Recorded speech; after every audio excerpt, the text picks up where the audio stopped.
Assalamu alaikum, Sawubona, and welcome to this edition of BookBytes. We're rounding up the year, but having some very exciting updates from the literary world. The Booker Prize shortlist was announced earlier this week, with South African Damon Galgut being shortlisted for The Promise. The Sunday Times CNA Literary Awards were also announced this week. And Andrew Harding won the nonfiction prize for These Are Not Gentle People, and Marguerite Poland for the fiction prize for A Sin of Omission. I have in the show today a very fascinating writer, journalist, and podcaster who I have absolute pleasure to chat to. For those who know Nancy Richards from the Otherwise at SAFM show and various other shows and literary platforms, Nancy is a thorough researcher, a well-known journalist, and a brilliant speaker. And so it's an absolute pleasure to have been reading her debut publication, but also her memoir, The Skipper's Daughter, which is such an enlightening family story. Welcome to the show, Nancy. It's such a pleasure to have you with us this evening. Well, it's such an honor, Shafinaaz. Thank you very much. I know we've spoken before, but it's usually been the other way around. So I feel very honored. So thank you for inviting me. Lovely.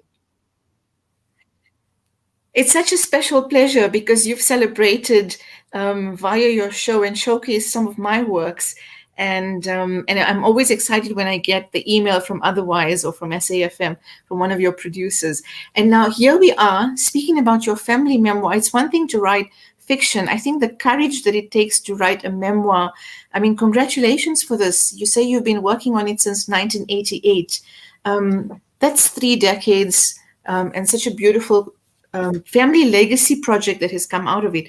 Talk to us about process, and getting the guts to write a story like this, Well, as you say, it's taken over 3 decades, so nobody could say I rushed into it. And thank you for all the accolades that you're giving me. But I must tell you, it's not really my book or my memoir. It's my mother's book, and it's my mother's memoir. And I just was the one who had the privilege of putting it together. So in terms of process, that's a very good question, because one of the reasons why it took me so long to get it together was that I didn't know what to do with it. I had my mother's diary, and I had photographs, and I had letters, and I had all this ephemera, all this stuff. And I kept looking at it and thinking, oh, what am I going to do with all this? One day I must do this. And, coupled with the fact that there wasn't ever time, I'm not on the radio anymore, but, there was always seemed to be other things to do, other things that were more important. And then along came the pandemic, and along came lockdown. And I thought, Nancy, if you're ever going to do anything about this book, the time is right now. So having decided that I really, really was going to do it, I thought, but I have no idea how. And as you know, I've spoken to so many authors and people who've done books, and I'm always lost in admiration, people like yourself who've produced lots of books. And I thought, I don't even know where to start. I'm not equipped to do this. It's one thing to be a journalist. It's another thing to write your mother's story. So I thought, okay, what am I going to do? So I called in a friend, because sometimes you just have to share it with somebody else, I'm sure you know, if you can speak it to somebody else. So I phoned Karina Sturek, who is, she's a writer, she's a publisher, she is the widow of Andre Brinkers. I'm sure you know all of those things. Anyway, but above all else, she's a wonderful listener. So I phoned her and I said, Karina, will you just listen to me? So obviously it was the beginning of lockdown, so we had a little Skype call. And I said, will you just listen to this story and see what you think? So I told her the story, and she was wonderful. She just sat and listened. And at the end of it, we were both a bit weepy, because it's quite a weepy sort of a story. And she said, no, I think you must do something with it. But I said, but what? Where am I going to start? And very simply, she said, just start, just do it, just begin. And that was the beginning of the process, because we've got, in this little studio where I am upstairs, my husband has got an art studio and a big table. So I thought, right, I'm just going to get all the material out and spread it all out over the table. And, got those little Post-its and stickies and made little folders. In a way, it was delaying tactics because I didn't really know what to do. So I thought, well, I'll just delay this a bit and try and make some sense of it. And, little by little, and Karina was quite right. She said, once you start working with it, it will all sort of fall into place. And it was a bit like, Gondwana land. Is it Gondwana land, when the world sort of all disappeared and then it all came back together again, and all these bits started to make sense. And I think the bit that really helped make sense was the diary. I'm going to show you the original diary, which is very, very, very old, but that was the original diary. And it's all, in sort of hand typed. And I thought, oh, goodness me, I'm going to read this and I'm going to forget it.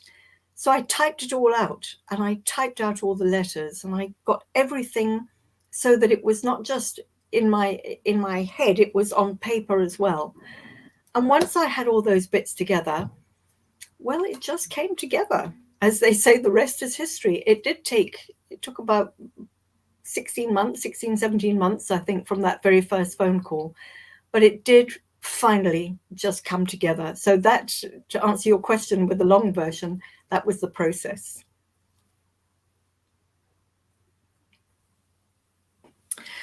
Well, writing a family story on the one hand, like I said, it's an act of courage, but you've also done such great service to it, and I hope that the family also realizes, as much as for outsiders to read and to enjoy, I think it's such a special legacy project that you've put together for your generation, for the next generation, for baby Nancy growing up, your namesake, your mom's namesake.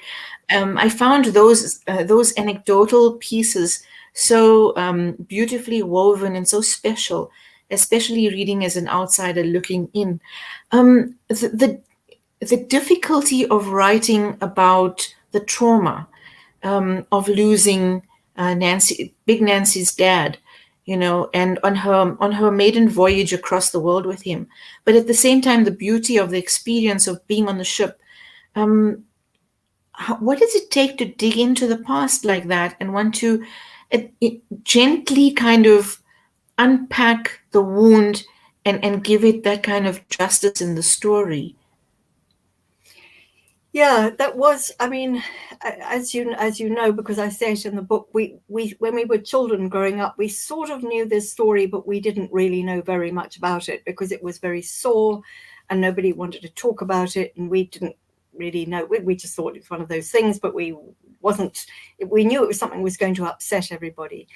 So again, I mean, I keep deflecting to Big Nancy. I mean, we called her Big Nancy because I was Little Nancy, and now there's Baby Nancy, all these Nancys all over the place. But the thing was that I think I found, without sounding too esoteric, I sort of got into her head, because not only was I typing out her diary, she was a wonderful letter writer. She was always writing letters. And when I finally got round to saying to her, what happened? Tell me this story. It obviously triggered something in her mind. And she sat down and she wrote me a number of letters. So actually, it was she that unpacked it rather than me. So I had to I found myself sort of getting into her mind. And I must just share with you, talk about baby Nancy, who is now she's my godson's daughter. And he's a little bit esoteric himself. He is a Reiki healer. And he was one of the ones who kept saying, for heaven's sake, Nancy, when are you going to write this story? All the family was saying, are you ever going to do this? And I thought, I really have to do it for their sake. But he, as somebody who works a little bit with the universe and spirits and things like that, he said to me, you must find a piece of Nancy's, something that she has, that she owns, so that you can sort of feel her presence while you're working. And I thought, oh, yes, Angus, yes, I'll find something. And then I just happened to be looking in a cupboard, and I picked up a little pair of salt cellars, and underneath those little salt cellars was, I don't know if you'll be able to see it, a little powder compact with, if you can see it there, with the initial N on it. And I thought, oh my goodness, I found the very thing. And so I sort of kept the powder compact on my desk. So with her letters and with her powder compact and with all the photographs and the diary and all these things, I felt that she was with me. I felt that she had a hand in all this.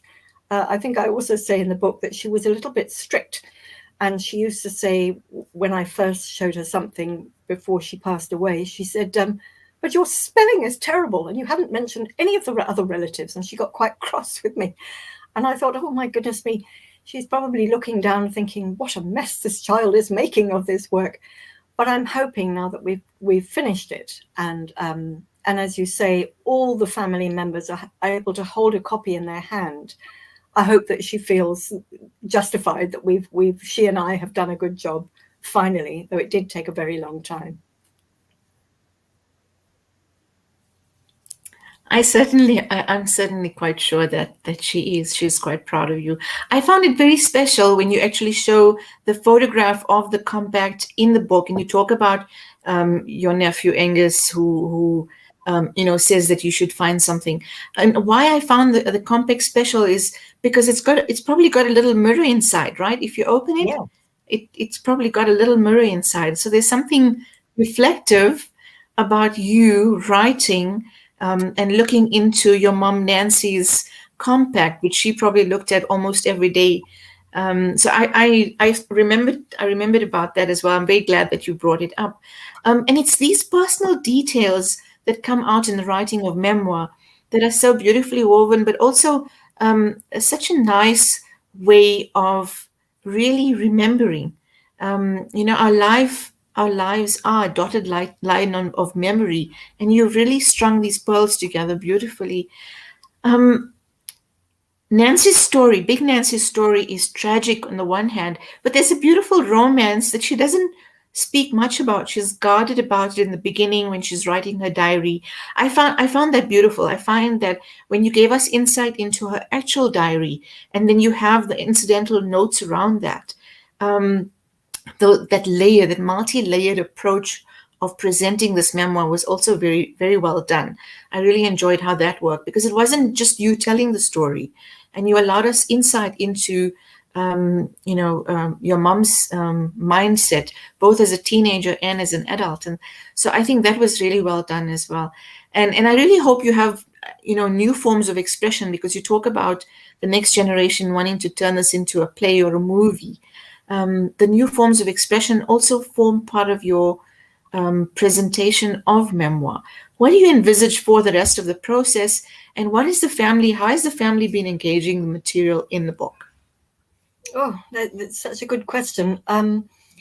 Particularly the idea of the play or the movie. I mean, I was sort of fantasizing a little bit, and I thought, oh, we'll make it into a play, and then it'll be a film, and then baby Nancy can play Big Nancy, and it would all come together. But I just wanted to divert for a little bit from that, because this is what I did with all the bits of information that I had. But just the night before last, I went to the Baxter Theatre, and there was a production called Snapped. And there's a lady by the name of Jenny Resnick, who is an actor, but she's a physical theatre actor. So when she puts on productions, it's very physical and there's tangible things. And the reason for telling you this is that she also had a story, but about her father, who during the war went through a sort of tumultuous times, and he had letters, and they had this relationship, but they hadn't been communicating very much.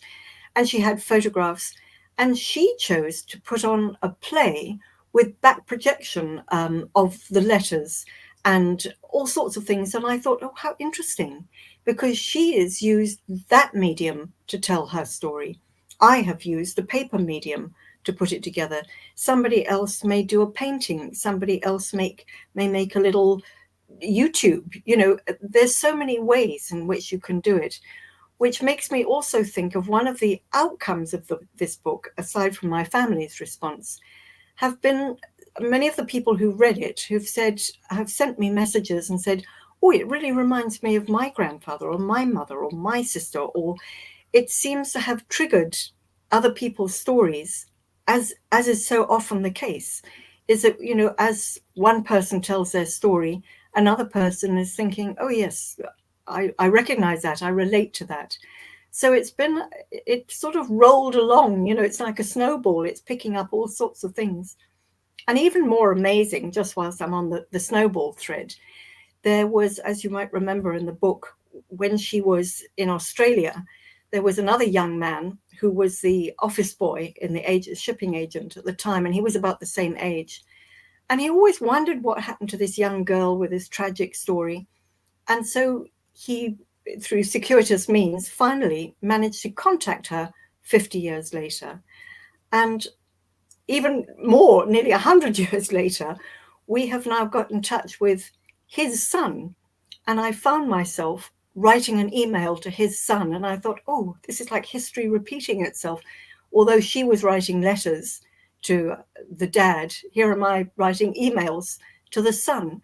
And it's just, the world is a very strange place. And while you think you're terribly isolated, meanwhile, you're connected to so many people in so many different ways. So it's been kind of spooky, if you know what I mean. So, but it's been a wonderful thing to be able to listen to other people say, oh, that reminded me of this or that. In fact, one lady she used to live in South Africa, she's now gone to live in Bristol. She read the book and she said, oh, isn't that interesting? My family name is also Brooks, and I come from a seafaring family. Maybe we're related. And I thought, oh dear, this is, it's just extraordinary. One way or another, what do they say? 12 stages of separation, one way or another, we're all connected. So, yeah, it's a story about the past that seems to have a future. Well, I think that's very interesting because, on the one hand, yes, you're encouraging memoir and people understanding that, well, we can also put our family, document our family history or our family story. But if you're able to reconnect with potential other family members or extended family, I think that'll be a really wonderful spin off from the memoir. And I wanted to touch on the letters because I also found it, we've become sort of, there's information and on our fingertips these days, and you're sitting with WhatsApp or Facebook Messenger and all these different sort of mediums of immediate connectivity across the world, whether you've got cousins in New Zealand or the UK or whatever the case might be. Whereas these letters that they received at port sent after 2 weeks and 3 months, and the continuity of that writing, despite the distance and the time that happened, I found that so fascinating. It was able to let me also sit back and say, but communication was so much more, in a way, diligent, despite the time difference and despite that. And your family has this amazing legacy of letter writing, whether it's with each other or Big Nancy keeping her diary, or the office boy, Terry Kessler. Was it Terry? Terry I Kellett. forget the name. Yeah, The Terry Kellett Kellett. letters. Yes. And now you're saying you're able to, reconnect with the family after so many decades. I think that's absolutely fantastic and speaks to the power of that kind of connectivity, whether it's back then with the emails and the postcards or email and social media of today. And I wonder if we really, as frivolous and as easy as it's become, I wonder if we really understand the impact of that kind of communication in terms of the value that was given to letters back then. I wish we could go back and forth and try to get Oh, back to writing letters and having pen yes, pals the yes. old-fashioned way. Well, sadly, it's not going to happen in South Africa. Our postal service seems to have been letting us down rather. But again, it's interesting that you mentioned the letter writing, because there is something immeasurably valuable about holding a letter in your hand that somebody else has held. I mean, it doesn't have to have sort of teardrops on it, but that that person has held that letter. And I'm sure you know this, but somebody once said to me that when you write on a laptop, you're type, or on a phone, you're working through your mind, through your hands, through a device, and you've sort of lost the connection. But if you're writing a letter, you sit down and, there's no spell check. You can't keep crossing out and starting again. you write it and it comes absolutely from a very deep place inside of you, and you're writing about that moment. When we work on our laptops, we use them for work, we use them for contacting the doctor, for paying our bills.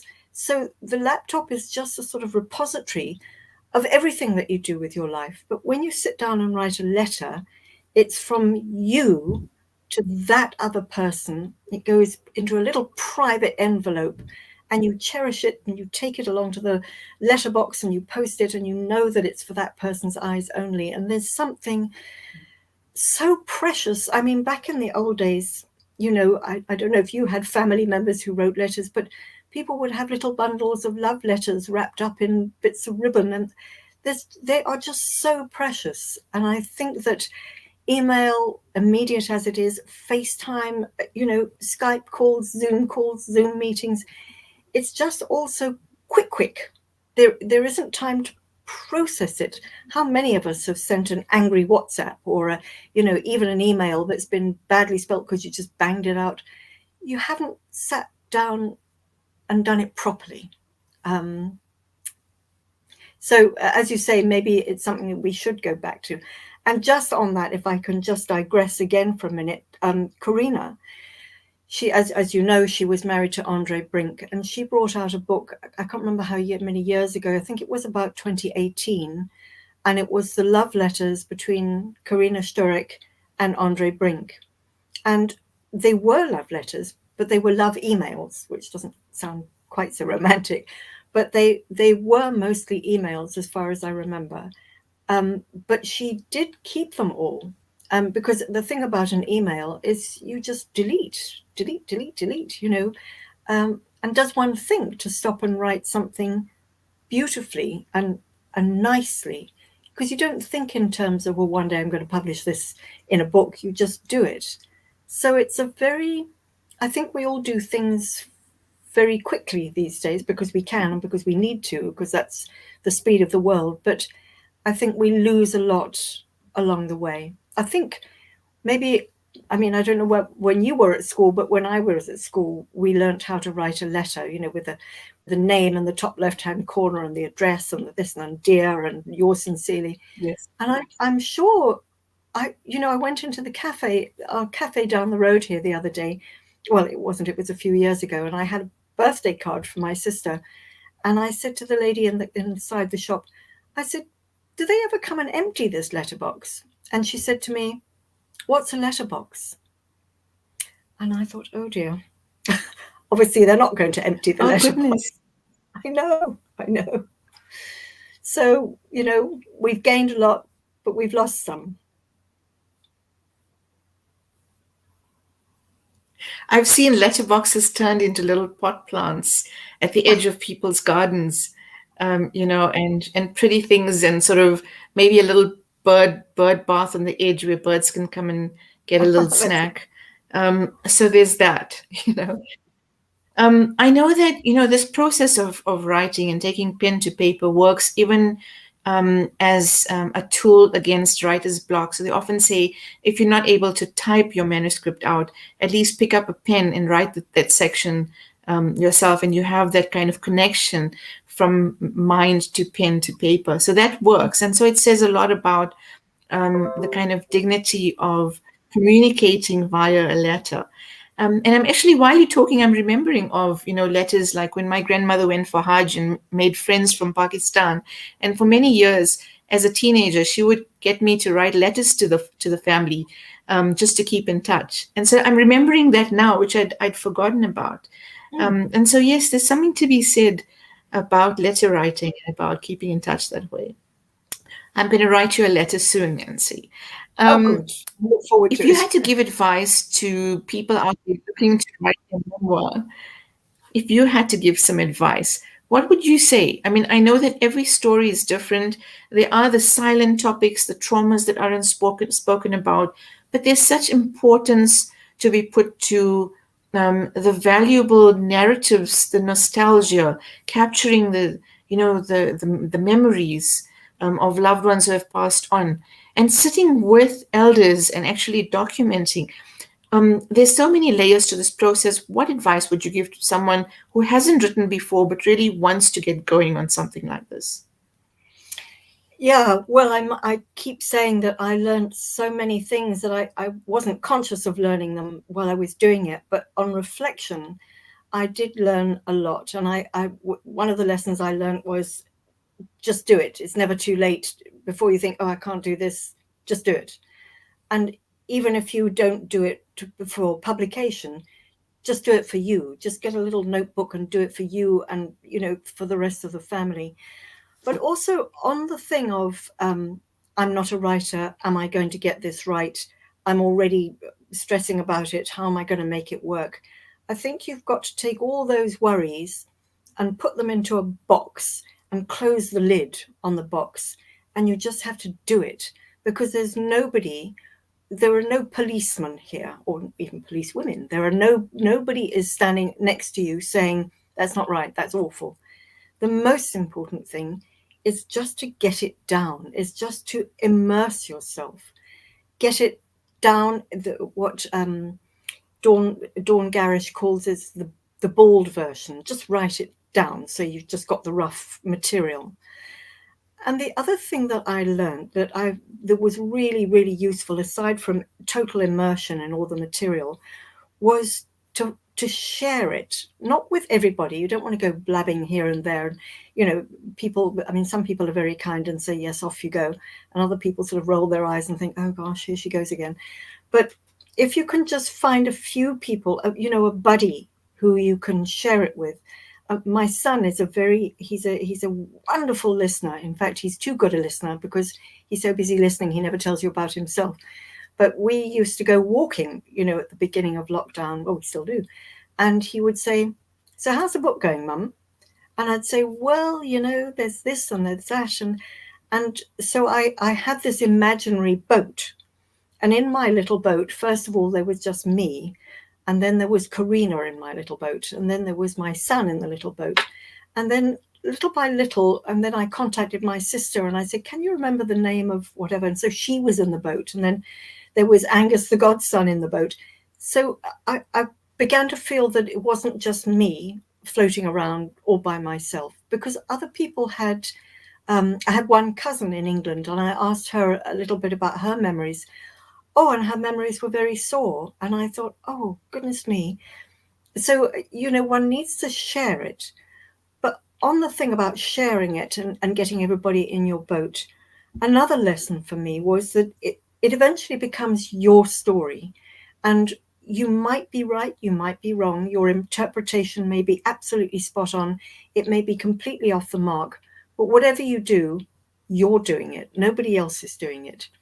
Sindiwe Magona once said to me, don't listen to critics, because if the critics are being critical, you can say, well, have you done it? But I am doing it. So the only way you can do it is to do it the way you do it. And it might not be entirely accurate. In this particular instance, nearly all the characters in the book are dead. And I just hope and I pray to them that I've done a reasonable job and I haven't misinterpreted anybody's actions or words or thoughts. But I think you have to take responsibility for it, and you have to say, this is it. This is what I'm going to do. And have the confidence and the courage to say, that's it. That's it.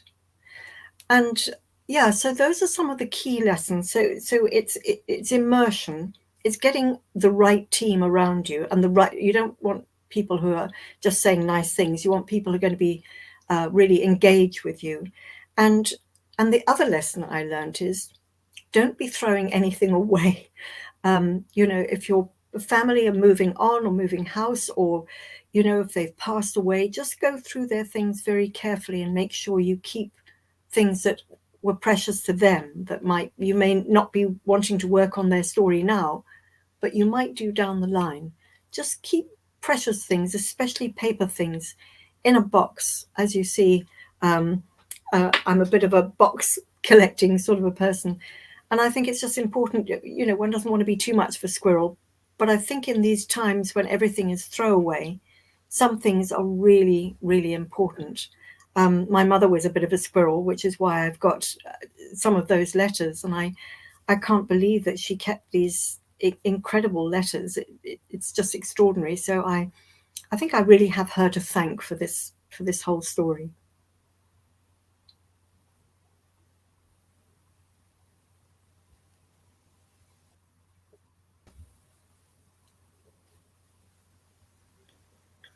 Nancy, thank you so much. I definitely think you've done beautiful justice to this family story. You've brought so much of yourself into it, and mostly thank you for allowing us a window into this world, and for bringing it out there and for encouraging more people to write. It was absolutely a privilege to chat to you, to read your book, and I look forward to probably more anecdotes coming out as families start thinking about more that's more engaging more of the material and the memories that come from it. So I wish you everything of the best with this book, and I hope that many South Africans and people around the world are going to be reading The Skipper's Daughter, and enjoying the beautiful story that you've presented through it. Thank you. Thank you very much. And I look forward to reading more of your work, Shafinaaz, too. I'll be sending you a letter in the meanwhile, just so I can get some good practice out of it. Thanks a lot, and I Lovely. hope you have a lovely evening. Bless you. Thanks very much. And so there you have it, this edition of Book Bites on Salam Media with Nancy Richards and her family memoir, The Skipper's Daughter. I certainly hope that more people will be considering social documents of your own family history, of your own memoirs, and presenting them as stories for our community to read about. Assalamu alaikum wa rahmatullahi wa barakatuh.